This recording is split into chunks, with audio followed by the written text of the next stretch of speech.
बोली बाकी बिहारी लाल की जय हो। श्री राधा भगवान मथुरा में रह करके उग्रसेन जी के साथ राज कार्यों में हाथ बटाने लगे। भगवान के मित्र यहाँ पर उद्धव जी बनते हैं। उद्धव जी बिल्कुल देखने में भगवान के जैसे थे, ज्ञान भी भगवान के जैसा, हर एक चीज भगवान के जैसी थी। केवल एक कमी थी कि उद्धव जी ज्ञान से बढ़कर के कुछ नहीं मानते थे। देवताओं के गुरु बृहस्पति जी से शिक्षा ली थी।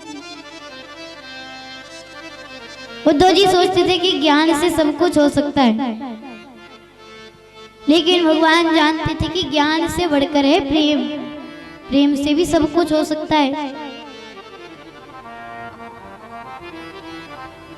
तो ठाकुर जी सोचते रहते हैं कि उद्धव में जो एक कमी है वह भी पूरी कर दी जाए। ठाकुर जी अपने राज कार्यों को पूरा करके अपने विश्राम गृह में जाते हैं। तो विश्राम गृह में एक खिड़की थी, उस खिड़की के पास में खड़े हो जाओ तो वहां से सीधे वृंदावन में यमुना मैया का किनारा दिखाई पड़ता था। जैसे कि ऐसा होता है कि हमारे घर की कोई ऐसी खिड़की होती है जिससे पूरा शहर दिखाई पड़ता है। तो ठाकुर जी के विश्राम गृह में जो खिड़की थी उससे सीधे यमुना मैया का किनारा दिखाई पड़ता था। ठाकुर जी अपने रोज कार्यों को पूरा करके उसी खिड़की के पास जाकर के खड़े हो जाते और यमुना मैया के किनारे को देखते रहते। आज भी ठाकुर जी जाते यमुना मैया के किनारे को देखने लगते खड़े होकर के, और मन में कह रहे हैं कि यमुना मैया में वो चंचलता नहीं रह गई है। ऐसा लग रहा है मानो ब्रजवासियों के आंसू बह रहे हो और देखने में मग्न हो जाते इतने कि ग्वाले कुछ ग्वाल गाय चरा करके वापस लौटते हैं, फिर देखने लगते हैं, कितने मग्न हो जाते हैं कि भगवान को लगने लगता है ये तो वही समय जब मैं श्री दामा मधुमंगल मुदमंगल गाय चराने के लिए जाया करते थे। और भगवान जोर जोर से चिल्लाने लगते हैं कि अरे श्री दामा रुको, मैं भी आ रहा हूँ, घर जल्दी पहुंचना है, नहीं तो मैया डांटे। और जब इधर उधर ध्यान भटकता है तो पता चलता है हम तो कहाँ बैठे हैं। अब ठाकुर जी से रहा नहीं जाता है, जोर जोर से ठाकुर जी रोना प्रारंभ कर देते। तो बगल में ही उद्धव जी का कक्ष था। जैसे ही उद्धव जी रोने की आवाज सुनते भाग करके आते और कहते प्रभु आप रो रहे हैं। ठाकुर जी कहते ये मैं नहीं रो रहा हूँ, मैं क्यों रोऊंगा। उद्धव जी कहते लेकिन आपके नेत्र तो कह रहे हैं कि आप रो रहे हैं। भगवान कहते मैं रो नहीं रहा हूँ, आंखों में कचरा चला गया इसीलिए आंसू आ गए। उद्धव जी कहने लगे कि प्रभु आप हमारे मित्र हैं और मैं आपको भली भांति जानता हूँ कि आप रो रहे थे, लेकिन ऐसी कौन सी विपत्ति आ पड़ी, ऐसा कौन सा कारण है रोना पड़ रहा है। अब ठाकुर जी से रहा नहीं जाता, ठाकुर जी उद्धव जी के सामने रोने लगते। कहते उद्धव मुझे वृंदावन की बड़ी याद आती है, यशोदा मैया की याद आती है, मित्रों की याद आती है, गोपियों की याद आती है। ठाकुर जी कहते यशोदा मैया जैसी तो कोई मैया नहीं होगी। एक बार मैं गाय चरा करके देर से लौटा तो मैया मुझे डांटने की वजह गोद में बैठा करके लगी जोर जोर से रोने। कहने लगी कन्हैया तू देर से ना आया कर, तू देर से आता है मेरा मन घबराने लगता है। ठाकुर जी कहते उस दिन से मैं कभी देर से नहीं लौटा। और नंद बाबा जैसे तो बाबा नहीं होंगे, नंद बाबा कहीं जाते थे तो पैरों में जूतियां नहीं पहनते थे, बाहर जाकर के द्वार पर खड़े हो जाते थे, क्योंकि उन्हें पता था कि कन्हैया अपने हाथों से जूतियां लेकर के आएगा और अपने हाथों से पहनाएगा। नंद बाबा बिना जूतियों के द्वार पर खड़े हो जाते, फिर मैं जूतियां लेकर के जाता, बाबा को अपने हाथों से पहनाता और बाबा मुझे गोद में उठा करके पूरे ब्रज में घूमते। और मैं दावे के साथ कह सकता हूँ, जब से मैं यहाँ पर आया हूँ ना, बाबा ने जूतियां नहीं पहनी होंगी। और गोपियों के जैसा तो कोई नहीं होगा। एक बार यशोदा मैया ने मुझसे कहा कि कन्हैया तू माखन चुराता है गोपियों का। अरे वे बहुत गरीब हैं, जब माखन दूध दही बेचते हैं तभी भोजन करते हैं। तो मैं 7-8 दिन तक चोरी करने के लिए नहीं गया। तो एक दिन सारी गोपियां इकट्ठी होकर के आ जाती हैं और मैया से कहती है, यशोदा क्या कन्हैया तुम्हारा बस लाला है, हमारा उस पर कोई अधिकार नहीं है। यशोदा मैया पूछती है, क्या हुआ, आप ऐसे क्यों बातें कर रही हैं सब? गोपियां कहती हैं कि कई दिनों से कन्हैया हमारे घर नहीं आया है, तुमने कहा होगा ना कि उनके घर मत जाया करो, गरीब हैं वह। यशोदा तुम ऐसा मत कहा करो कि हम गरीब हैं, हम बिल्कुल भी गरीब नहीं है, लेकिन जिस दिन कन्हैया हमारे घर आना बंद कर देगा उस दिन हमसे ज्यादा गरीब कोई नहीं होगा, हमसे ज्यादा दरिद्र कोई नहीं रहेगा। और ठाकुर जी कहते सबसे ज्यादा कष्ट तो मैंने अपनी राधे को दिया है। कहते समग्र विश्व में क्षीर सागर में लक्ष्मी जी भगवान नारायण के चरण दबाती हैं, लेकिन धन्य है वो ब्रजभूमि कि चापत चरण मोहन लाल, धन धन राधिका के चरण। यहाँ पर ठाकुर जी स्वयं बैठ करके राधा रानी के चरण दबाते हैं। और ब्रज में संत जाते हैं ना, तो ब्रज की रज में लौटते हैं कि यहाँ पर हमारे बिहारी जी कन्हैया जी चले हैं। और जो पेड़ हैं उनसे गले लगते हैं कि इन पेड़ों को हमारे कन्हैया ने स्पर्श किया है। अब उद्धव जी सारी बातें सुनते तो उद्धव जी कहते हैं कि प्रभु आप उन्हें समझाते नहीं इन पर गवारों की, अरे इस प्रेम के मार्ग को छोड़े, ज्ञान के मार्ग पर चले। ठाकुर जी कहते वो अनपढ़ नहीं है। उद्धव जी कहते रहे कैसे नहीं है, वो गांव के ग्वाले हैं, उनके पास इतना पैसा कहाँ है कि वह गुरुकुल जा सके, इतना धन कहाँ है। ठाकुर जी कहने लगे तब तो मैं भी अनपढ़ हूँ, मैं भी तो ग्वाला हूँ। उद्धव जी कहते प्रभु आप कैसी बातें कर रहे हैं, आपसे तो ज्ञान की शुरुआत हुई है, आप कैसे अनपढ़ हो सकते हैं। ठाकुर जी कहते जब मुझसे ज्ञान की शुरुआत हुई है तो मुझे तो उन्होंने गोद में खिलाया है। और ठाकुर जी कहते हैं कि उद्धव तुम तो बहुत ज्ञानी हो, तुमने गुरुदेव बृहस्पति जी से शिक्षा ली है, तो ऐसा करो तुम उन्हें समझा करके आओ ना कि प्रेम के मार्ग को छोड़े, ज्ञान के मार्ग पर चले। अब उद्धव जी कहने लगे ठीक है मैं तो समझा आऊंगा। उद्धव जी कहते मैं कल समझाने के लिए जाऊंगा। और अगले दिन फिर उद्धव जी जाने के लिए तैयार होने लगते। ठाकुर जी अपने वस्त्र लेकर के आते हैं, आभूषण लेकर के आते हैं और कहते तुम इन्हें पहन करके जाओ। उद्धव जी कहते लेकिन इन्हें पहन करके क्यों जाना है। ठाकुर जी कहते हैं अगर तुम इन्हें पहन करके नहीं जाओगे ना तो वो तुम्हें एक बार मुड़ करके भी नहीं देखेंगे, ये नहीं देखेंगे कि हमारे यहाँ कौन आया है। और जब तुम इन्हें पहन करके जाओगे तो उन्हें ऐसा लगेगा एक क्षण के लिए कि हमारा कन्हैया आ गया है। उद्धव जी कहते ठीक है। उद्धव जी ठाकुर जी के वस्त्रों आभूषणों को धारण करते हैं और वृंदावन को चल पड़ते। शाम तक वृंदावन पहुंच जाते हैं। देख नदी के किनारे कुछ गोपियां बैठी बैठी बातें कर रही थी। अब यहाँ पर उद्धव जी उनके पास जाते हैं और पूछते हैं कि ये बताइए यहाँ पर नंद बाबा का घर कहाँ पर है।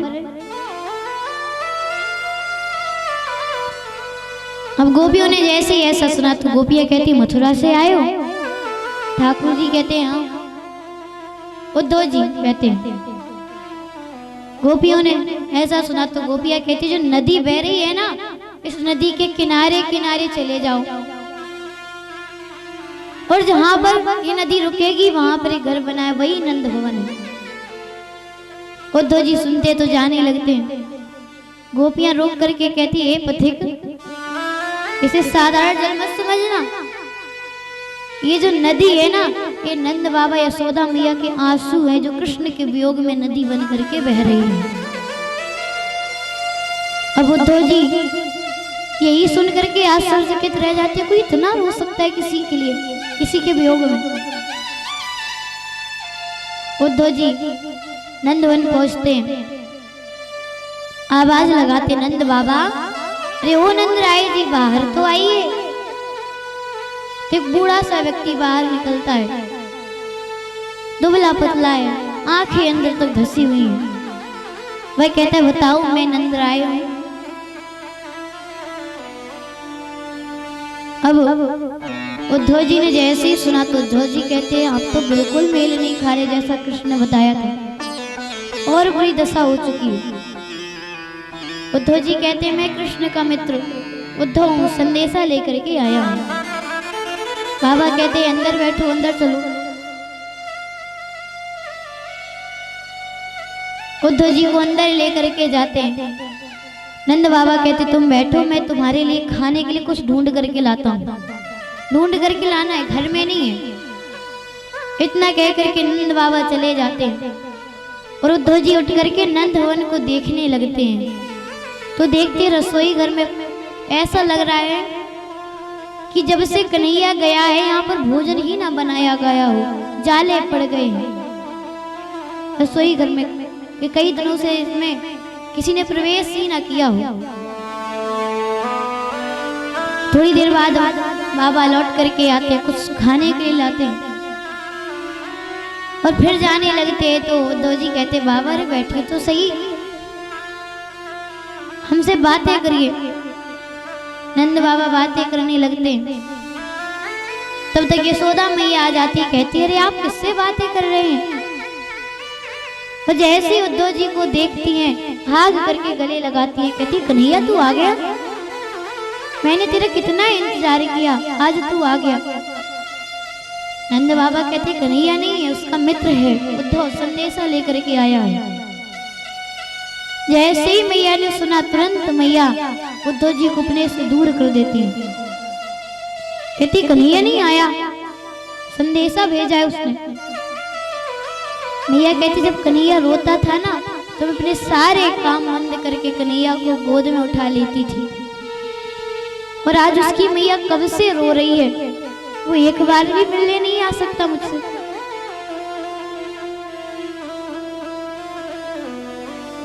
अब उद्धव जी ने ऐसा सुना तो उद्धव जी कहते मैया कन्हैया इतना खुदगर्ज नहीं है।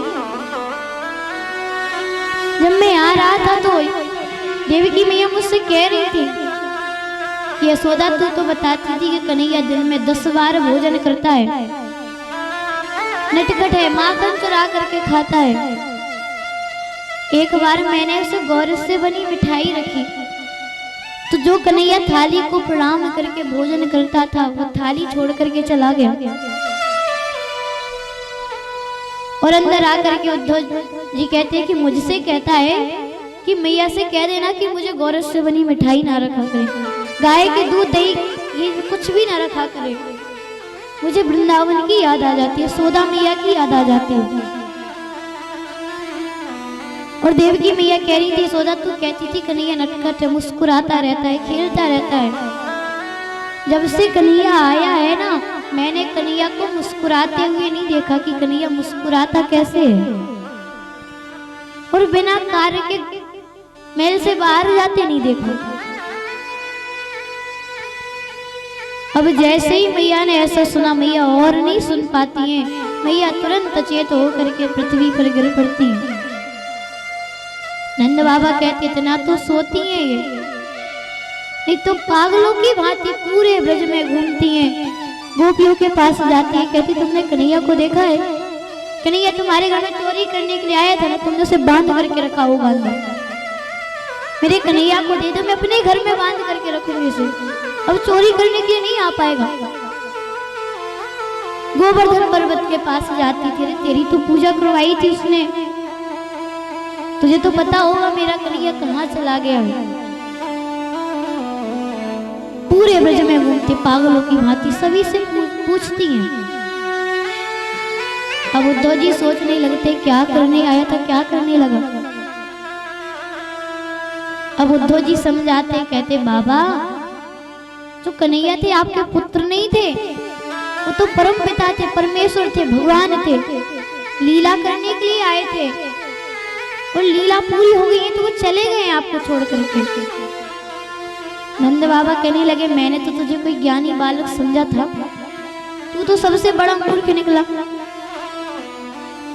नंद बाबा कहते कभी कभी ऐसा होता है कि किसी माता पिता के बालक पुत्र छोड़ करके चले जाते हैं तो वो माता पिता ये सोच करके रह लेते कि हम तो भगवान के भरोसे रह लेंगे, लेकिन आज तुमने हमें क्या बता दिया कि भगवान ही हमारे घर को छोड़ करके चले गए, हमारा पुत्र हमें छोड़ करके नहीं गया था। अगर ऐसा पहले पता होता कि भगवान हमारे घर को छोड़ कर चले गए तब तो जीते ही नहीं, अब तो जीने की भी कोई इच्छा नहीं रही। और इतना कहते कहते नंद बाबा भी अचेत हो जाते। अब नंद बाबा अचेत होते तो उद्धव जी उठ करके बाहर निकलते। मुझे वृंदावन की याद आ जाती है, सोदा मैया की याद आ जाती है। और देवकी मैया कह रही थी सोदा तू कहती थी कन्हैया नटखट मुस्कुराता रहता है, खेलता रहता है। जब से कन्हैया आया है ना, मैंने कन्हैया को मुस्कुराते हुए नहीं देखा कि कन्हैया मुस्कुराता कैसे है। और बिना कार्य के महल से बाहर जाते नहीं देखा। अब जैसे ही मैया ने ऐसा सुना, मैया और नहीं सुन पाती हैं, मैया तुरंत अचेत होकर के पृथ्वी पर गिर पड़ती हैं। नंद बाबा कहते इतना तो सोती हैं ये, नहीं तो पागलों की भांति पूरे ब्रज में घूमती हैं, गोपियों के पास जाती है, कहती तुमने कन्हैया को देखा है? कन्हैया तुम्हारे घर में चोरी करने के लिए आया था ना, तुमने उसे बांध करके रखा होगा अंदर, मेरे कन्हैया को दे दो, मैं अपने घर में बांध करके रखूंगी इसे, अब चोरी करने के लिए नहीं आ पाएगा। गोवर्धन पर्वत के पास जाती थी, तेरी तो पूजा करवाई थी उसने, तुझे तो पता होगा मेरा कन्हैया कहाँ चला गया है। पूरे ब्रज में घूमती पागलों की भांति सभी से पूछती हैं। अब उद्धव जी सोचने लगते क्या करने आया था, क्या करने लगा। अब उद्धव जी समझाते, कहते बाबा जो कन्हैया थे आपके पुत्र नहीं थे, वो तो परम पिता थे, परमेश्वर थे, भगवान थे, लीला करने के लिए आए थे और लीला पूरी हो गई है तो वो चले गए आपको छोड़ करके। नंद बाबा कहने लगे मैंने तो तुझे कोई ज्ञानी बालक समझा था, तू तो सबसे बड़ा मूर्ख निकला। नंद बाबा कहते कभी कभी ऐसा होता है कि किसी माता पिता के बालक पुत्र छोड़ करके चले जाते हैं तो वो माता पिता ये सोच करके रह लेते कि हम तो भगवान के भरोसे रह लेंगे, लेकिन आज तुमने हमें क्या बता दिया कि भगवान ही हमारे घर को छोड़ करके चले गए, हमारा पुत्र हमें छोड़ करके नहीं गया था। अगर ऐसा पहले पता होता कि भगवान हमारे घर को छोड़ करके चले गए तब तो जीते ही नहीं, अब तो जीने की भी कोई इच्छा नहीं रही। और इतना कहते कहते नंद बाबा भी अचेत हो जाते। अब नंद बाबा अचेत होते तो उद्धव जी उठ करके बाहर निकलते। ऐसा पहली बार हुआ है कि ब्रह्म मुहूर्त बीत चुका है, उद्धव जी ने स्नान नहीं किया है और कुछ गोपियां जाग करके द्वार पर बैठी थी, बातें कर रही थी, कह रही थी सोने का रंग किसका रखा है। तो एक कहती है कि हमारा कन्हैया तो नहीं आ गया, दूसरी कहती है कन्हैया आया होता ना तो अपने माता पिता के घर बाद में जाता, पहले हमारे घर के दरवाजे खटखटाता। एक कहती वही आया होगा अक्रूर, अपने महाराज कंस की श्राद्ध के लिए मांस लेने के लिए आया होगा। तो दूसरी कहती हमारे यहाँ मांस कहाँ है, हमारे यहाँ तो दूध दही है।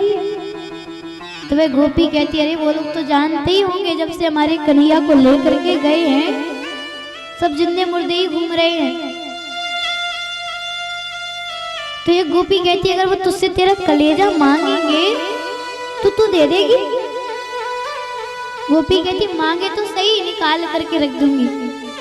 अरे मामा की साथ में भांजा भी तो होगा, सारे कार्य वही देख रहा होगा, कम से कम हम उसे नहीं देख पाएंगे, कम से कम वो हमारे कलेजे को ही देख लेगा, देख करके बता देगा किस गोपी का कलेजा है। ये गोपियों का प्रेम, और यही प्रेम मीराबाई का है।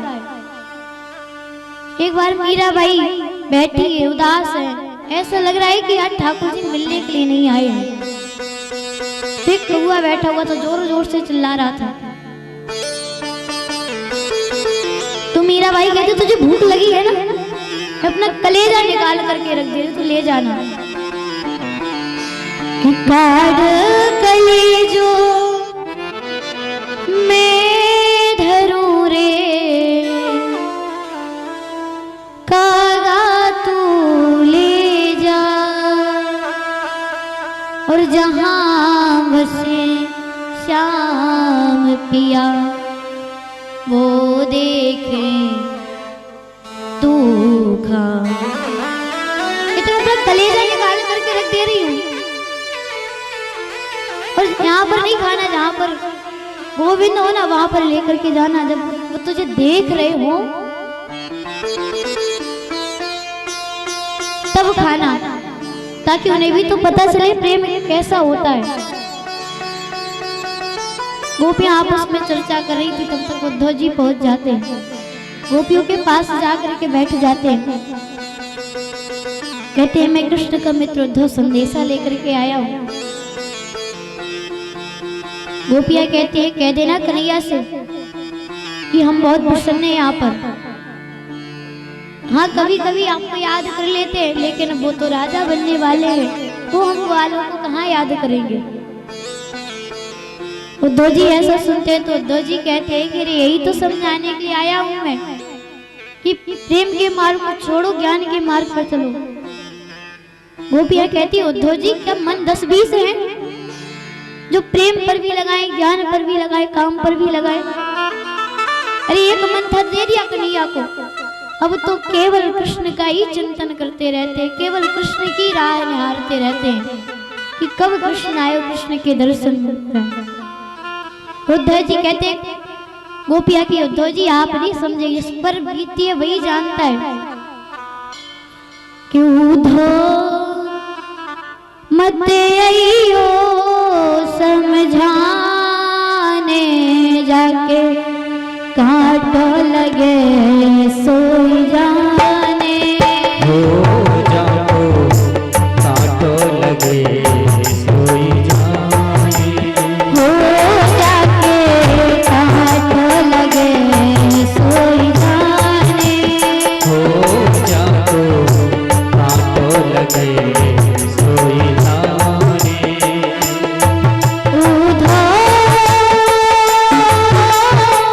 मत आइयो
सकते हैं, रूठे हो गए ऐसा।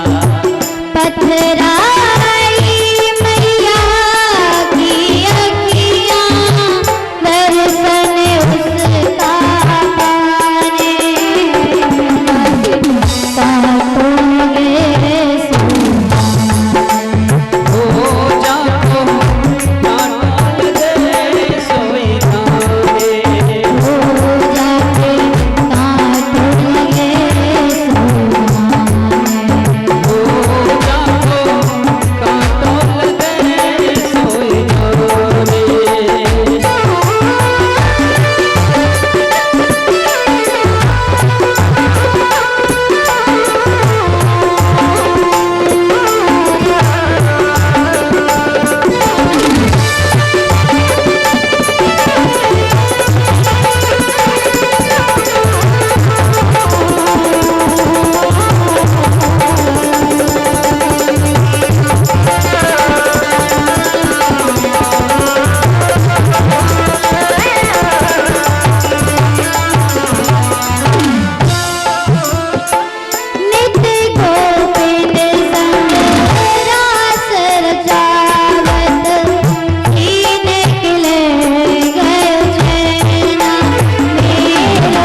कि मन 10-20 नहीं है, मन केवल एक है, वो कृष्ण को दे दिया है। अब तो केवल दिन रात कृष्ण का चिंतन करते रहते हैं, कृष्ण के अलावा किसी कार्य में मन ही नहीं लगता। अब उद्धव जी ऐसा सुनते तो उद्धव जी तुरंत वहां से चल पड़ते और जाकर के ठाकुर जी के पास पहुंचते और जाकर के चरणों में बैठ करके लगे जोर जोर से रोने। कहते प्रभु आप यहाँ पर क्यों बैठे, आप चले जाइए यहाँ से, हम समाज संभाल लेंगे राजकाज, वो आपके लिए प्राण देने के लिए तैयार है। ठाकुर जी पूछते कि उद्धव क्या हुआ है, ऐसा क्यों बोल रहे हो, तुम तो समझाने गए थे उन्हें। उद्धव जी कहने लगे कि प्रभु आज मैं समझ गया हूं कि प्रेम से बढ़कर के कुछ नहीं होता है, और आप चले जाइए, आप जाते क्यों नहीं है। ठाकुर जी कहते नहीं जा सकता। क्यों, बार बार मथुरा पर आक्रमण होते हैं, सहायता करने के लिए कौन रहेगा, और फिर वो मुझे देख नहीं पाएंगे, कहेंगे कन्हैया कैसा था, कैसा हो गया। जो कन्हैया अगर बछड़ों को दर्द होता था तो खुद रोने लगता था। एक बार यशोदा मैया ठाकुर जी के लिए जूतियां बना रही थी, तो ठाकुर जी कहते मैया क्या कर रही हो आप। मैया कहती तुम्हारे लिए जूतियां बना रही हूँ, जंगल में घूमते रहते हो, गाय चराते रहते हो, कहीं कांटे लग गए तो। ठाकुर जी कहते मैया अगर तुम मेरे लिए जूतियां बनाओगी तो मेरे जितने भी छोटे छोटे बछड़े हैं उनको भी जूतियां बनाओगी, उन्हें भी तो कांटे लगते होंगे। मैया हंसने लगती है, कहती है लाला अरे बछड़ों को कांटे नहीं लगते। ठाकुर जी कहते तब मैं भी जूतियां नहीं पहनूंगा। ठाकुर जी कहते कि वो देख ही नहीं पाएंगे, कहेंगे कन्हैया कितना बदल चुका है, किसी को कष्ट होता और को तो वैर होता था, और आज वह खुद ही कष्ट पहुंचा रहा है, लोगों को युद्ध कर रहा है, मार रहा है एक दूसरे को। अब यहाँ पर परीक्षित जी महाराज गोपी उद्धव संवाद को सुनकर के भाव विभोर हो जाते हैं और कहते तो महाराज ये बताइए क्या कभी भगवान ब्रजवासियों से नहीं मिले। ठाकुर जी कहते मिले, एक बार मिले कुरुक्षेत्र में। बरसाने की गोपियों को पता चलता है कि ठाकुर जी कुरुक्षेत्र में आए हैं, तो जाती है राधा रानी से कहती है कि किशोरी जी हमने सुना है कि कन्हैया कुरुक्षेत्र में आए हैं, एक बार चलिए ना उनका दर्शन करने के लिए चलते। तो राधा रानी मना कर देती है, कहती है कि हमें अपने वृंदावन को बरसाने को छोड़ करके कहीं नहीं जाना। लेकिन जब गोपियां बार बार निवेदन करती हैं तो राधा रानी गोपियों के साथ चल पड़ती हैं। अब ठाकुर जी को पता चलता है कि राधा रानी आई है, जाते हैं राधा रानी के शिविर में प्रवेश करते हैं। राधा रानी विराजमान थी और जैसे ही राधा रानी को देखते नेत्रों से अश्रु बहने लगते और तुरंत अपने मुकुट को उतार करके राधा रानी के चरणों में रख देते, चरणों में बैठ जाते। सोचने लगे क्या करूं, माफी मांगू जो मैंने किया है। ब्रजवासी इतने रोए भगवान के लिए। अब राधा रानी कहती कैसे हो द्वारिकाधीश, उस समय भगवान द्वारिकाधीश बन चुके थे। अब जैसे ही भगवान ने सुना तब तो भगवान और जोर जोर से रोने लगे, कहने लगे राधे कम से कम तुम तो मुझे द्वारिकाधीश ना कहो, हर कोई मुझे राजा कहता है, द्वारिकाधीश कहता है, लेकिन मैं तुम्हारे लिए तो तुम्हारा कन्हैया ही हूं। राधा रानी कहते कृष्ण बहुत बदल गए, जिन उंगलियों से बांसुरी बजाते थे, मधुर तान छेड़ते थे, आज उंगलियों पर सुदर्शन चक्र धारण कर लिया। बछड़ों को चोट लगती थी तुम रोते थे, और कृष्ण एक बार राधा बन करके तो देखो, फिर तुम्हें पता चलेगा कि प्रेम में क्या होता है।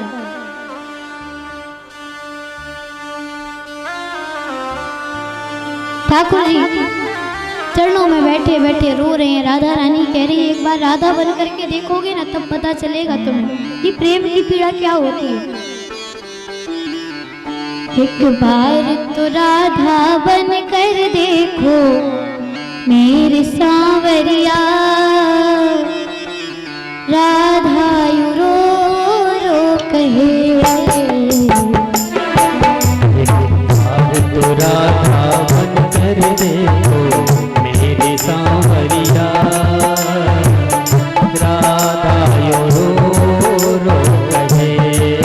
एक बार तो राधा बन कर देखो मेरी सांवरिया, राधा यू रो रो कहे। एक बार तो राधा बन कर देखो मेरी सांवरिया, राधा यो रो कहे।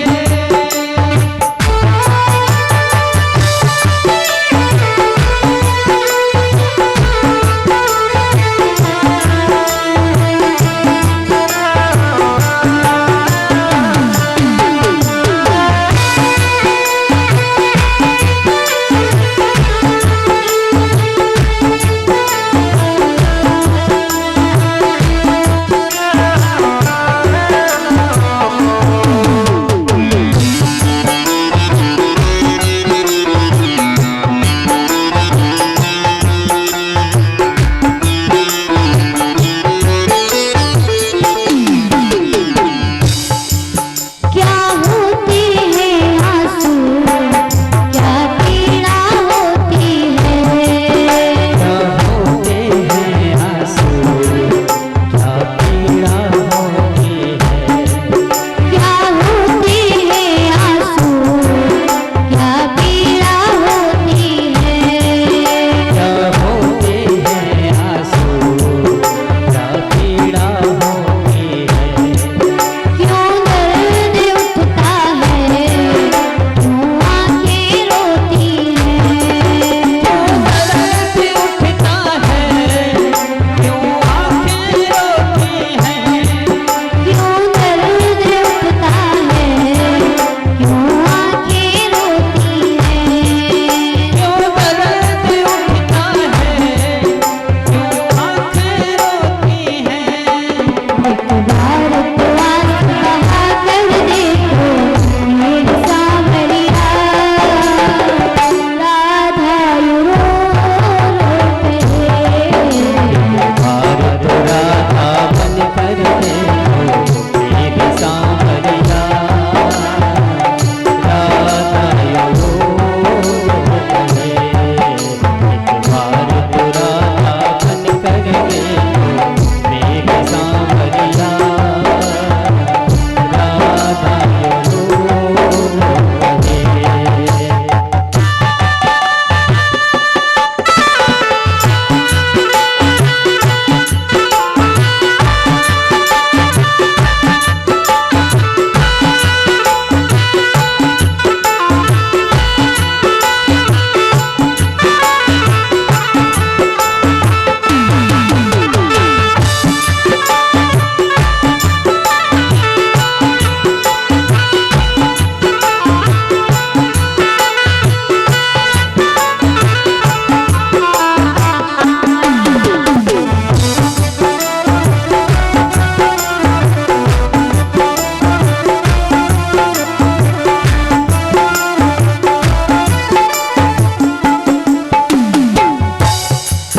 जब कोई सुनेगा ना तेरे मन के दुखड़े, जब कोई सुनेगा ना तेरे मन के टुकड़े। जब कोई सुनेगा ना तेरे मन के दुखड़े। जब कोई सुनेगा ना तेरे मन के टुकड़े। जब गाने सुन सुन के होंगे दिल के टुकड़े। जब गाने सुन सुन के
जय हो।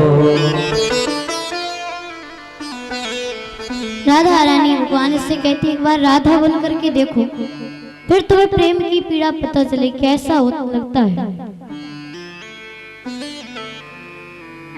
अब परीक्षित जी महाराज सुनते तो परीक्षित जी महाराज कहते बस करे महाराज अब मत सुनाइए। परीक्षित जी कहते महाराज आप तो ये बता दीजिए कि भगवान ने द्वारकाधीश का पद कैसे लिया, कैसे राजा बने द्वारका के, कैसे मथुरा का त्याग किया। तो सुखदेव जी महाराज कहते परीक्षित एक बार महाराज उग्रसेन बैठे हुए थे और एक पहरेदार भाग करके आता है, कहता है महाराज आपकी जो दोनों बहुएं हैं अस्थि और प्राप्ति कंस की दोनों पत्नियां ये कहीं जा रही हैं, इन्होंने अपना सारा सामान भी रथ पर रख लिया है। उग्रसेन जी ठाकुर जी से कहते हैं कि तुम जा करके देखो। ठाकुर जी जा करके देखते हैं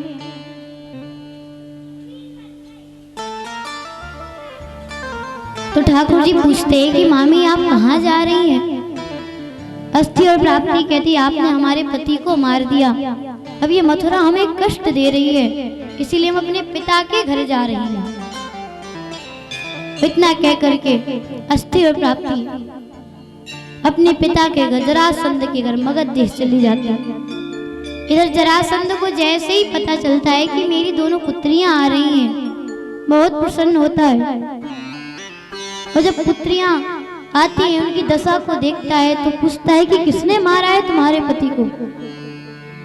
अस्थि और प्राप्ति कहती है मथुरा में जो कृष्ण और बलराम है ना, उन्होंने हमारे पति को मार दिया। जरासंध ने जैसे ही सुना, जरासंध ने कहता है तुम अंतःपुर में पहुंचो, मैं भुजा उठा करके प्रण करता हूं कि मैं यदुवंशियों का विनाश कर दूंगा।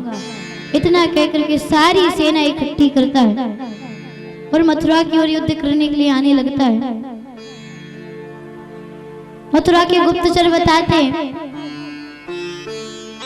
कि जरासंध सेना लेकर के आ रहा है। तो उग्रसेन जी भी सारी सेना इकट्ठी कर लेते, अपनी युद्ध के मैदान में जाने लगते। ठाकुर जी उग्रसेन जी से कहते हैं कि नाना श्री हम भी आपके साथ जाएंगे। तो उग्रसेन जी कहते रहे मेरे होते हुए आप बालकों को चिंता करने की आवश्यकता नहीं है, जरासंध को तो मैं ही संभाल लूंगा। और उग्रसेन जी महाराज चले जाते हैं। अब उधर से जरासंध भी आ जाता है। ठाकुर जी और बलराम जी निहत्थे युद्ध के मैदान में पहुंचते हैं और आकाश मार्ग में देखते आकाश की ओर तो सारे देवता हाथ जोड़े खड़े हुए थे। तो देवराज इंद्र को भगवान आदेश देते हैं कि 2 रथ भेजो सारथियों सहित। देवराज इंद्र 2 रथ भेज देते सारथियों सहित।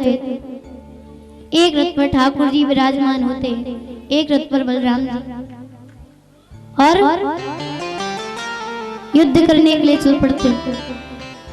अब युद्ध करने लगते तो बलराम जी अपने हल मुसल को आदेश देते कि जरासंध की सारी सेना का वध कर दो।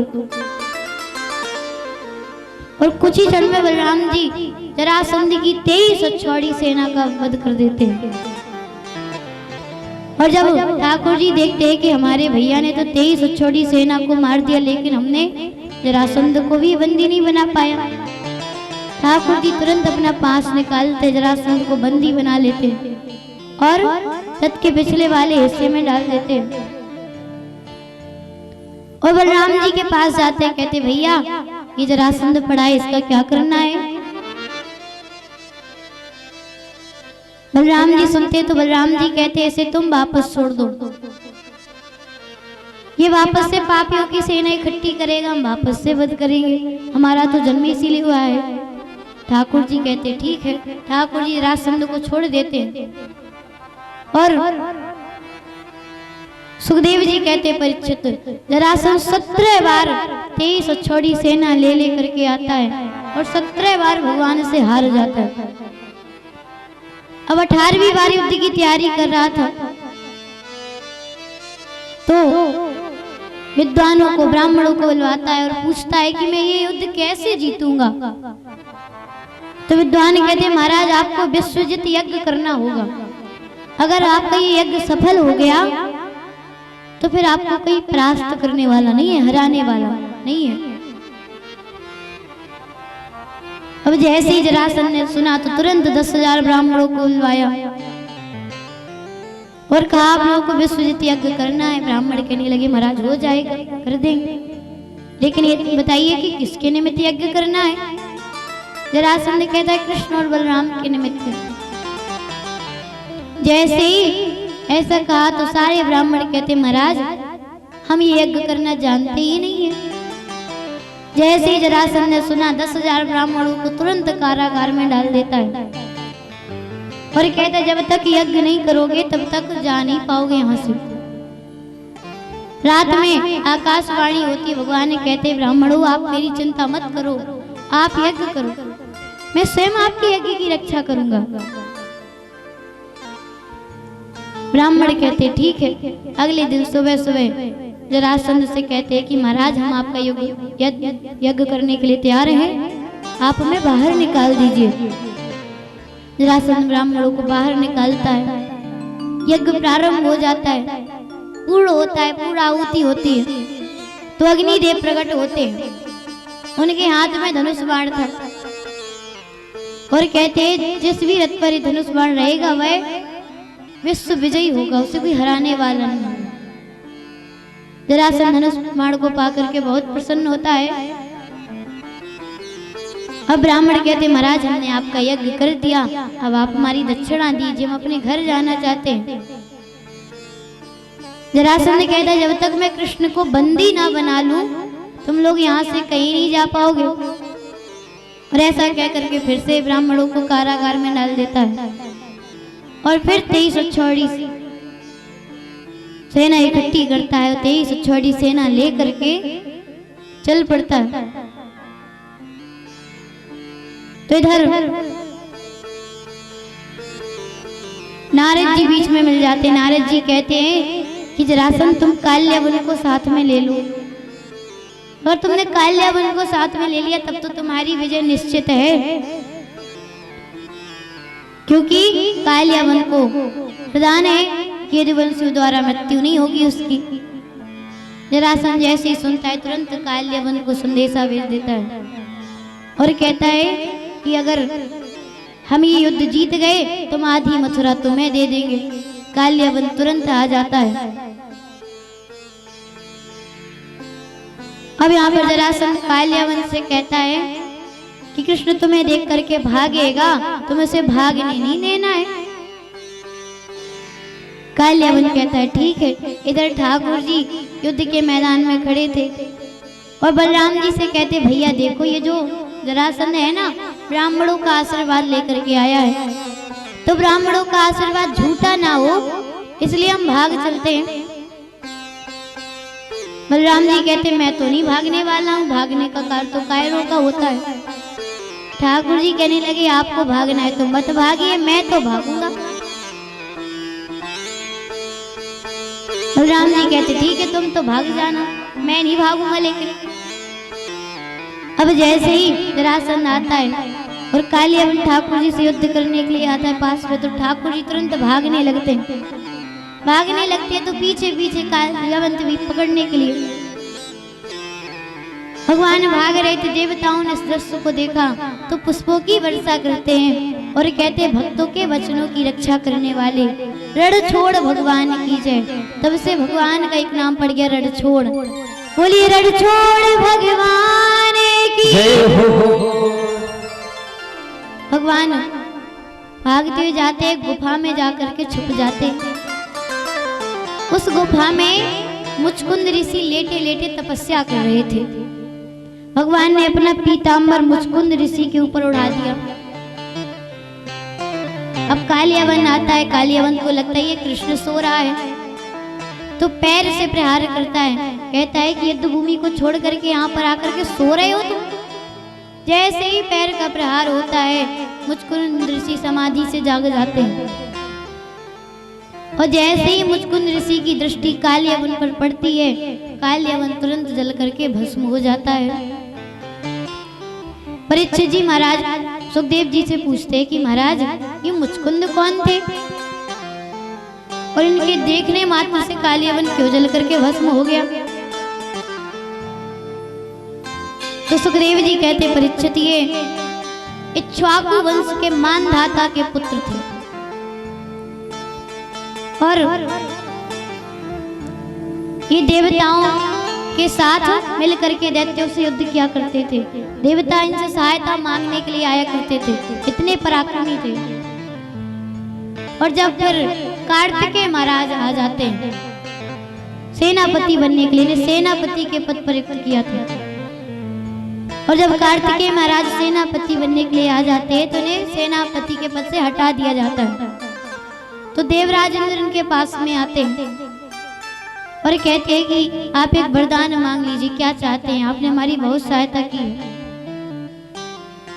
तो कहते हैं कि मैं युद्ध करते करते थक चुका हूँ, अब मैं विश्राम करना चाहता हूँ, आप कोई ऐसा वरदान दीजिए कि मेरे विश्राम में विघ्न न आए। देवराज इंद्र कहते ठीक है। देवराज इंद्र कहते अगर आपके विश्राम में कोई विघ्न डालेगा और जैसे ही आपकी दृष्टि उस पर पड़ेगी तुरंत वह जल करके भस्म हो जाएगा। और जैसे ही मुचकुंद ऋषि की दृष्टि कालियावन पर पड़ती है, कालियावन जल करके भस्म हो जाता है। अब इधर पता चलता है कि कालियावन मारा गया, तो उस दिन युद्ध बंद हो जाता है। अगले दिन भगवान युद्ध के मैदान में खड़े थे और भगवान समुद्रराज को और विश्वकर्मा भगवान को बुलाते हैं। समुद्रराज से परामर्श लेकर के विश्वकर्मा भगवान को आदेश देते हैं कि आप समुद्र के बीचों बीच एक नगरी का निर्माण करिए, द्वारिका नगरी का। विश्वकर्मा भगवान जाते हैं और नगरी का निर्माण करते हैं। भगवान अपनी माया से सारे मथुरा वासियों को द्वारिका में भेज देते हैं। और इधर जरासंध भी सेना लेकर के आ जाता है। जैसे ही जरासंध आता है तुरंत भगवान बलराम जी से कहते भैया आज आपको हमारी सौगंध है, आज आपको भागना होगा, आप युद्ध नहीं करेंगे। बलराम जी कहने लगे कि नहीं आप सौगंध रखती, अब तो भागना ही पड़ेगा, लेकिन मैं युद्ध भूमि को पीठ नहीं दिखाना चाहता था। ठाकुर जी कहते उसकी चिंता आप मत करिए। अब बलराम जी भागने लगते तुरंत। जैसे ही बलराम जी भागने लगते तो तुरंत पीछे पीछे ठाकुर जी भागने लगते हैं। जरासंध जैसे ही देखता है कि दोनों भाग रहे हैं, सैनिकों को आदेश देता है कि दोनों को पकड़ लो, भागने ना पाए। अब बलराम जी आगे आगे, ठाकुर जी पीछे पीछे भागते हुए जा रहे थे। पीछे पीछे ठाकुर जी भाग रहे थे और जोर जोर से चिल्ला करके कह रहे थे भैया आप चिंता मत करिए, मैं आपके पीछे भाग रहा हूँ, इसलिए आपकी पीठ युद्ध भूमि को नहीं दिखाई पड़ रही है, मेरी पीठ दिखाई पड़ रही है। और भाग करके प्रवरसर पर्वत पर जाकर के चढ़ जाते हैं। जरासंध चारों तरफ से पर्वत को घेर लेता है और घेर करके चारों तरफ से पर्वत में आग लगवा देता है। और ठाकुर जी पहले ही निकल करके समुद्र में छलांग लगा देते हैं और जाकर के द्वारका पहुंच जाते हैं। और द्वारका में जैसे ही पहुंचते तो द्वारका वासी दिव्य स्वागत सत्कार करते हैं, द्वारका का राजा बना देते भगवान को। बोली द्वारकाधीश भगवान की जय हो, बोली वृंदावन बिहारी लाल की जय हो। तेरी भूमि राधे श्री राधे हमारे माँ बाघराजन धाम पर श्री मृदुल छोटे बाबू चौबे के सौजन से चलता हुआ दिव्य भंडारा, तो सभी लोग भंडारा प्रसाद खा के ही जाइएगा। और यदि आपके पास फोन है तो घर के लोगों को भी लगा दीजिएगा। और क्योंकि आज भगवान का दिव्य विवाह है, ऐसा सौभाग्य चौबे परिवार से हुआ है कि एक और जहाँ लला महाराज ज्ञान गंगा में आनंद के गोते लगवा रहे हैं, तो दूसरी ओर हमारे छोटे बाबू चौबे मृदुल भैया की ओर सौजन से यहाँ दिव्य भंडारा भी है। तो आप सभी लोग प्रसाद पाकर ही जाइएगा।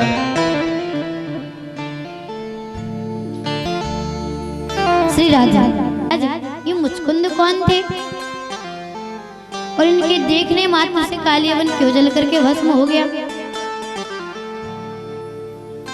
तो सुखदेव जी कहते परीक्षित ये इक्ष्वाकु वंश के मानधाता के पुत्र थे और ये देवताओं के साथ मिलकर के दैत्यों से युद्ध किया करते थे। देवता इनसे सहायता मांगने के लिए आया करते थे, इतने पराक्रमी थे। और जब फिर कार्तिकेय महाराज आ जाते हैं सेनापति बनने के लिए, इन्हें सेनापति के पद पर नियुक्त किया था। और जब कार्तिकेय महाराज सेनापति बनने के लिए आ जाते हैं तो इन्हें सेनापति के पद से हटा दिया जाता है। तो देवराज इंद्र इनके पास में आते हैं और कहते हैं कि आप एक वरदान मांग लीजिए, क्या चाहते हैं, आपने हमारी बहुत सहायता की है। तो कहते हैं कि मैं युद्ध करते करते थक चुका हूँ, अब मैं विश्राम करना चाहता हूँ, आप कोई ऐसा वरदान दीजिए कि मेरे विश्राम में विघ्न न आए। देवराज इंद्र कहते ठीक है। देवराज इंद्र कहते अगर आपके विश्राम में कोई विघ्न डालेगा और जैसे ही आपकी दृष्टि उस पर पड़ेगी तुरंत वह जल करके भस्म हो जाएगा। और जैसे ही मुचकुंद ऋषि की दृष्टि कालियावन पर पड़ती है, कालियावन जल करके भस्म हो जाता है। अब इधर पता चलता है कि कालियावन मारा गया, तो उस दिन युद्ध बंद हो जाता है। अगले दिन भगवान युद्ध के मैदान में खड़े थे और भगवान समुद्रराज को और विश्वकर्मा भगवान को बुलाते हैं। समुद्रराज से परामर्श लेकर के विश्वकर्मा भगवान को आदेश देते हैं कि आप समुद्र के बीचों बीच एक नगरी का निर्माण करिए, द्वारिका नगरी का। विश्वकर्मा भगवान जाते हैं और नगरी का निर्माण करते हैं। भगवान अपनी माया से सारे मथुरा वासियों को द्वारिका में भेज देते हैं। और इधर जरासंध भी सेना लेकर के आ जाता है। जैसे ही जरासंध आता है तुरंत भगवान बलराम जी से कहते भैया आज आपको हमारी सौगंध है, आज आपको भागना होगा, आप युद्ध नहीं करेंगे। बलराम जी कहने लगे कन्हैया आप सौगंध रखती, अब तो भागना ही पड़ेगा, लेकिन मैं युद्ध भूमि को पीठ नहीं दिखाना चाहता था। ठाकुर जी कहते उसकी चिंता आप मत करिए। अब बलराम जी भागने लगते तुरंत। जैसे ही बलराम जी भागने लगते तो तुरंत पीछे पीछे ठाकुर जी भागने लगते हैं। जरासंध जैसे ही देखता है कि दोनों भाग रहे हैं, सैनिकों को आदेश देता है कि दोनों को पकड़ लो, भागने ना पाए। अब बलराम जी आगे आगे, ठाकुर जी पीछे पीछे भागते हुए जा रहे थे। पीछे पीछे ठाकुर जी भाग रहे थे और जोर जोर से चिल्ला करके कह रहे थे भैया आप चिंता मत करिए, मैं आपके पीछे भाग रहा हूँ, इसलिए आपकी पीठ युद्ध भूमि को नहीं दिखाई पड़ रही है, मेरी पीठ दिखाई पड़ रही है। और भाग करके प्रवरसर पर्वत पर जाकर के चढ़ जाते हैं। जरासंध चारों तरफ से पर्वत को घेर लेता है और घेर करके चारों तरफ से पर्वत में आग लगवा देता है। और ठाकुर जी पहले ही निकल करके समुद्र में छलांग लगा देते हैं और जाकर के द्वारका पहुंच जाते हैं। और द्वारका में जैसे ही पहुंचते तो द्वारका वासी दिव्य स्वागत सत्कार करते हैं, द्वारका का राजा बना देते भगवान को। बोली द्वारकाधीश भगवान की जय हो, बोली वृंदावन बिहारी लाल की जय हो। तेरी भोग श्री राधे हमारे माँ बाघराजन धाम पर श्री मृदुल छोटे बाबू चौबे के सौजन से चलता हुआ दिव्य भंडारा, तो सभी लोग भंडारा प्रसाद खा के ही जाइएगा। और यदि आपके पास फोन है तो घर के लोगों को भी लगा दीजिएगा। और क्योंकि आज भगवान का दिव्य विवाह है, ऐसा सौभाग्य चौबे परिवार से हुआ है कि एक और जहाँ लला महाराज ज्ञान गंगा में आनंद के गोते लगवा रहे हैं, तो दूसरी ओर हमारे छोटे बाबू चौबे मृदुल भैया के और सौजन से यहाँ दिव्य भंडारा भी है। तो आप सभी लोग प्रसाद पाकर ही जाएगा।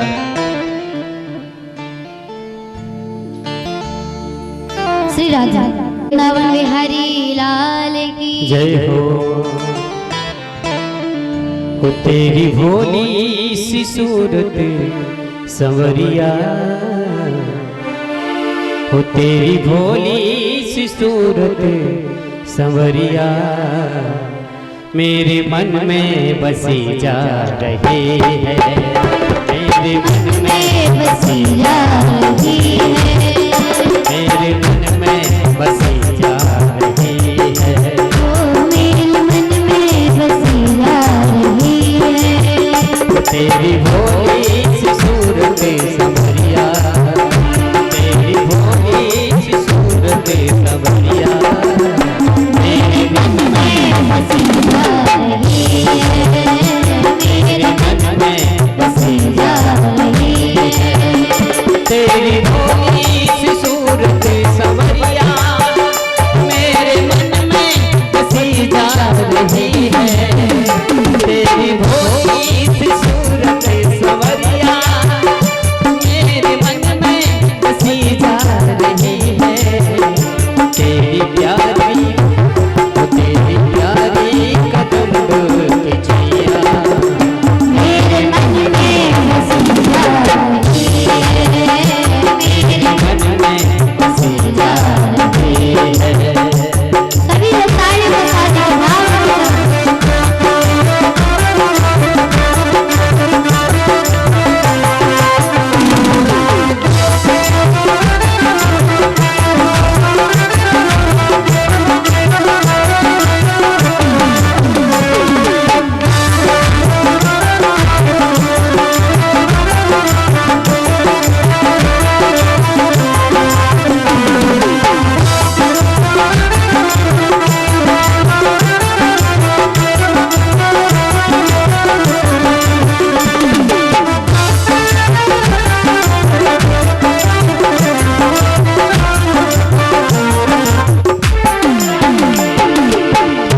मिल भी जाओ ये रिश्ता पुराना,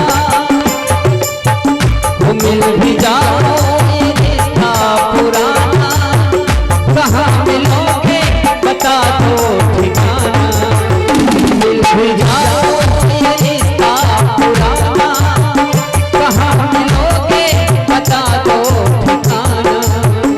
मिल भी जाओ ये रिश्ता पुराना, कहाँ मिलोगे बता दो ठिकाना। तुमको भूले पड़े हम कन्हैया, तो तुमको भूले पड़े हम कन्हैया। अब मुझे भी याद आ रही है, अब मुझे भी याद आ रही है।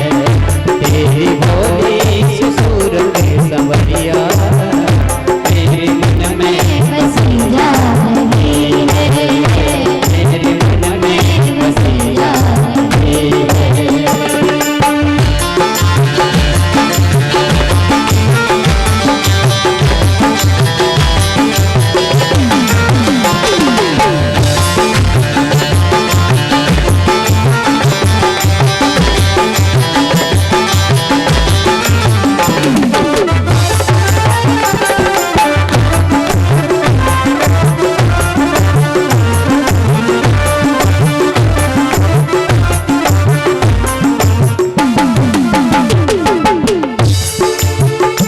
उन गोपियों से हमको मिला दो, उन गोपियों से हमको मिला दो, हो रास करते कहाँ तुम बता दो। उन गोपियों से हमको मिला दो, हो रास करते कहाँ तुम बता दो।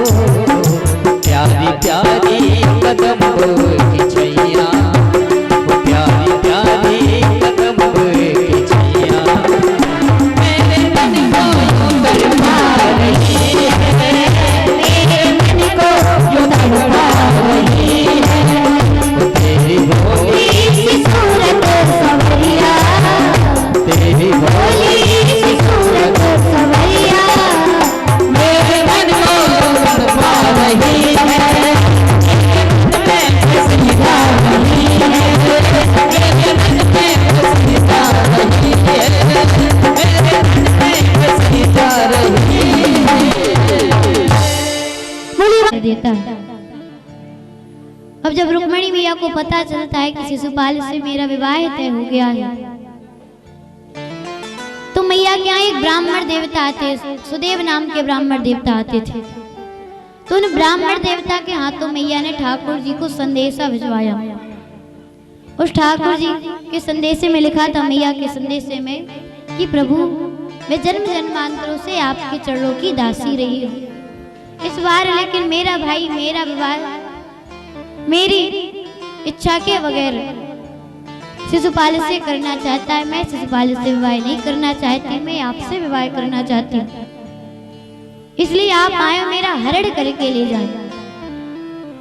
और हमारे कुल में विवाह से पहले कन्या गौरी पूजन के लिए जाती है। जब मैं गौरी पूजन के लिए जाऊं तो आप गौरी मंदिर से मेरा हरण करके ले जाएंगे। ठाकुर जी ब्राह्मण देवता से पूछते हैं कि रुक्मिणी का विवाह कब है। ब्राह्मण देवता कहते कल ही बारात आने वाली है। जैसे ही भगवान ने सुना, भगवान ने कहते तब तो हमें अभी जाना पड़ेगा।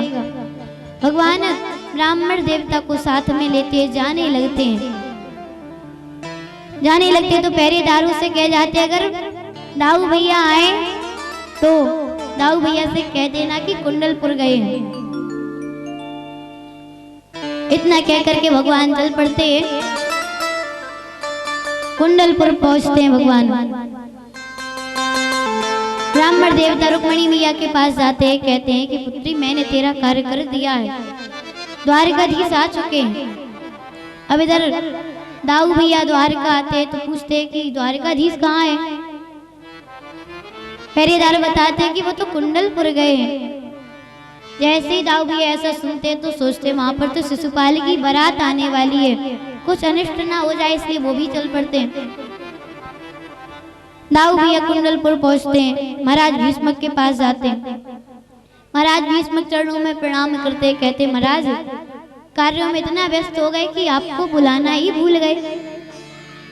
दाऊ भैया कहते कोई बात नहीं, हम सहायता के लिए ही आए हैं आपकी।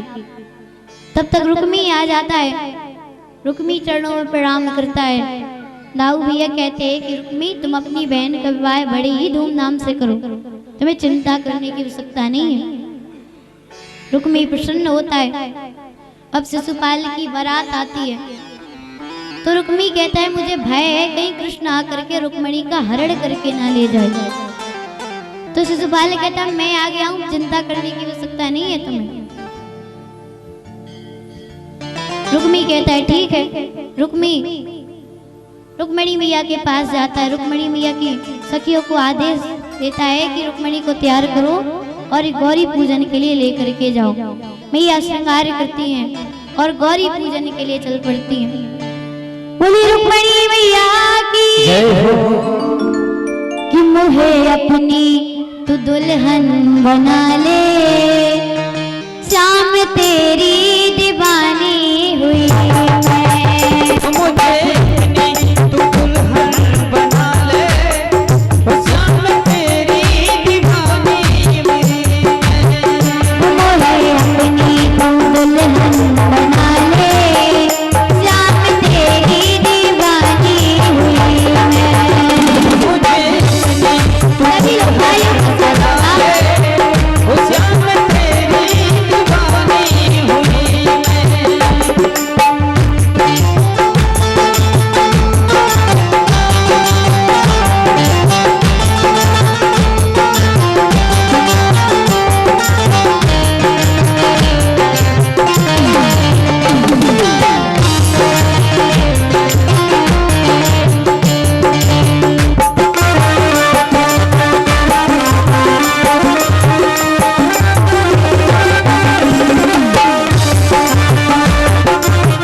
ही भाव के साथ मैया का पूजन करती हैं।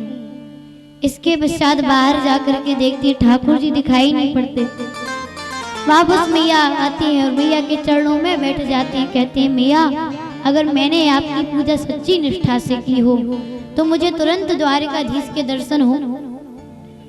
जैसे ही मैया ने ऐसा कहा तब तक एक सखी भाग करके आती है। कहती है राजकुमारी जी द्वारिकाधीश आ चुके हैं। मैया बाहर निकलती हैं, देखती है ठाकुर जी रथ लेकर के आ चुके थे। मैया ठाकुर जी के पास में जाती हैं। ठाकुर जी मैया को रथ में बैठा लेते, जाने लगते हैं। जा रहे थे, बीच रास्ते में दाऊ भैया आ जाते हैं, रोक लेते, कहते हैं कन्हैया मैं तुम्हें रुक्मणी को ले जाने नहीं दूंगा। क्यों? बचपन में तो तुम माखन की चोरी करते थे, उसमें तुम्हारा साथ देता था। अब तो कन्या की चोरी करने लगे, लेकिन इसमें तुम्हारा साथ नहीं दूंगा मैं। ठाकुर जी कहते बड़े भैया मैं अपनी इच्छा से नहीं आया हूँ, रुक्मणी ने मुझे बुलाया, रुक्मणी की इच्छा से आया हूँ। अब बलराम जी कुछ बोल पाते तब तक रुक्मणी मैया बोल पड़ी कि हाँ बड़े भैया मैंने ही ने बुलाया है।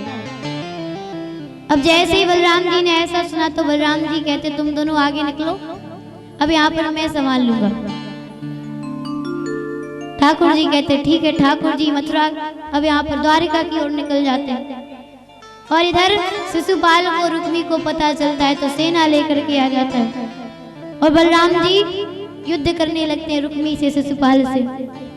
उधर भगवान द्वारका पहुंचते हैं। द्वारका जाकर के भगवान का विधि विधान के साथ विवाह होने लगता है। बोली द्वारकाधीश भगवान की जय हो। अब देखिए भगवान का विवाह होता है तो बंटवारा होता है। मैया के यहाँ से तो कोई गया नहीं था, तो आधे लोग मैया की तरफ, आधे ठाकुर जी की तरफ। तो मैं तो कन्या हूँ इसलिए मैं तो मैया की तरफ हूँ। आप हाथ खड़े कीजिए कौन कौन मैया की तरफ है और ठाकुर जी की तरफ कौन कौन है। चलिए आधे बराती है, तो बरातियों का काम क्या रहता है? भोजन करना और नाचना। तो आप सभी को बैठे नहीं रहना है। भगवान का जब तक विवाह होने जा रहा है विधि विधान के साथ, तब तक आप सभी को नृत्य का आनंद लेना है। बोली रुक्मणी रमण भगवान की जय हो। कहते हैं ना गिन कर देते हैं ना तौल कर देते हैं, जब भी मेरे ठाकुर जी देते हैं दिल खोल कर देते हैं। तो आइए ठाकुर जी के विवाह के इस उपलक्ष्य में हमारे किशोर जी का सम्मान करते हुए हमारे विजेंद्र चौबे जी लला महाराज व्यासपीठ का सम्मान करते हुए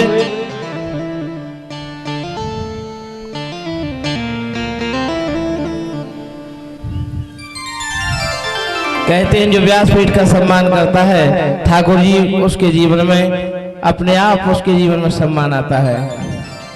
सभी लोग करते हैं ध्वनि के साथ बलिदास जी महाराज की जय हो। और विवाह के बाद वहाँ चल रहा भंडारा, छोटे बाबू जी के सौजन्य से वहाँ भंडारा पाते ही जाइएगा। हाँ तो देखिए बारातियों की तैयारी भी की गई है भोजन करने की। तो जिसको भोजन करना है तो भोजन भी कर सकता है और नृत्य तो करना ही है सभी को। तुम सब विवाह का आनंद लेते हैं कि लगे दूल्हा सतू दिलदार सावरे, लगे दुल्हा दिलदार सावरे, तेरा किसने किया सिंगार सावरे, तेरा किसने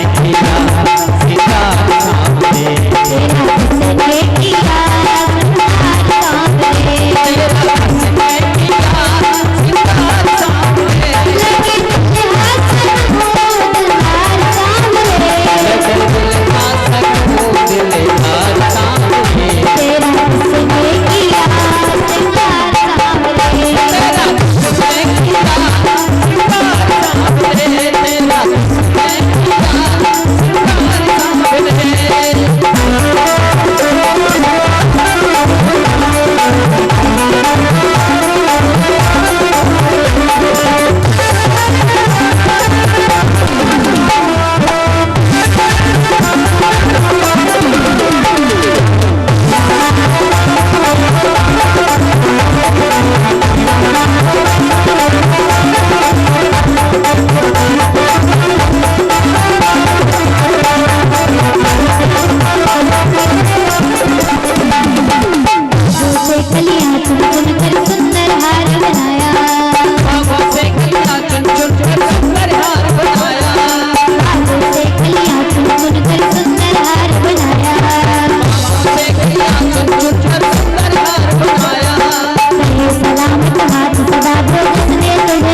दिया था कि भाई हम बाराती हैं, तो बाराती नृत्य नहीं करेंगे तो बाराती किस काम के। तो बारातियों को नृत्य करना है। और जो पीछे हमारे दादाजी लोग बैठे दिखाई ही नहीं पड़ रहे यहाँ से, दादाजी लोगों को बैठे नहीं रहना है, उन्होंने भी हाथ खड़े किए थे, हम बाराती हैं। तो दादाजी लोगों को भी खड़े होकर के नृत्य करना है कि कोई प्यार से मेरी शाम को, कोई प्यार से मेरी शाम को सजाए,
के बाद